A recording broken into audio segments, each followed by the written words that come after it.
Bonjour, morning brief du 21 juin 2024. Alors la bourse de Tunis termine sur une note négative après 4 séances de hausse consécutives, avec un taux index donc qui a pris un repli de 0,79%, réduisant ses gains annuels à 11,12%, dans des volumes qui sont moyens à 4 624 000 dinars à changer sur le marché central et 2 74 000 dinars sur le marché de bloc. Mointech était encore une fois le titre le plus actif avec un volume de 3 596 000 dinars, 701 000 dinars sur Delis Holding. Delis Holding qui a confirmé que l'incendie a été maîtrisé, l'incendie à Slimane donc a été maîtrisé et qu'il n'y a pas d'impact sur ces résultats. Ça, on avait dit dès le matin,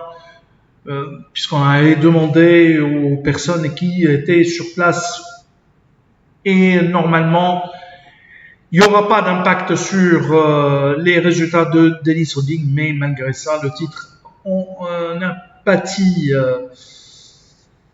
Alors, SFBT également été parmi les titres les plus actifs avec un volume de 317 000 dinars. Pour ce qui est des principaux écarts de la journée, on a Spedit qui monte de 4,48%, une hausse de 3,92% pour EADH, Tunisray avance de 2,94%, 2,40% de progression pour Assurance Maghrébin, ATL aligne une hausse de 2,21%. Côté baisse, on a Sorna qui recule de 4,08%, 3,56% de repli pour Sotu Papier, SFBT cède de 3,28%, 2,86% de perte pour Electrostar et Tunisair qui cède de 2,50%. Alors, on a Unimed qui a publié ses états financiers 2023, donc on a plus de détails. Elle avait annoncé la chute de son résultat net de plus de 28% à 5 582 000 dinars, et on avait parlé également d'un élément exceptionnel. Alors, résultat net par du groupe également, où elle a publié pour la première fois ses résultats consolidés, on est à 5 545 000 dinars. Alors, le résultat comprend une perte exceptionnelle de 11 170 000 dinars, vraisemblablement lié à un litige avec la douane, puisque c'est dans le cadre d'une perte ordinaire sous la rubrique amende et pénalité. En outre, Unimed a comptabilisé une dotation aux provisions de 1 940 000 dinars sur sa participation Promochimica.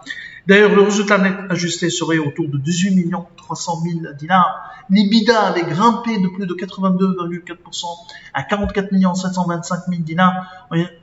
La marge d'IBIDA serait autour de 32,9% contre 25,4% une année auparavant. C'est-à-dire, sans ces éléments exceptionnels, le résultat net aurait été important avec une reprise importante de l'activité, des revenus, mais également des marges. Notre modèle opérationnel, notre modèle sera actualisé dans les prochains jours. C'est tout ce qu'on a pour ce matin. Nous vous remercions pour votre attention. On vous donne rendez-vous pour lundi prochain en vous souhaitant un bon week-end. Au revoir.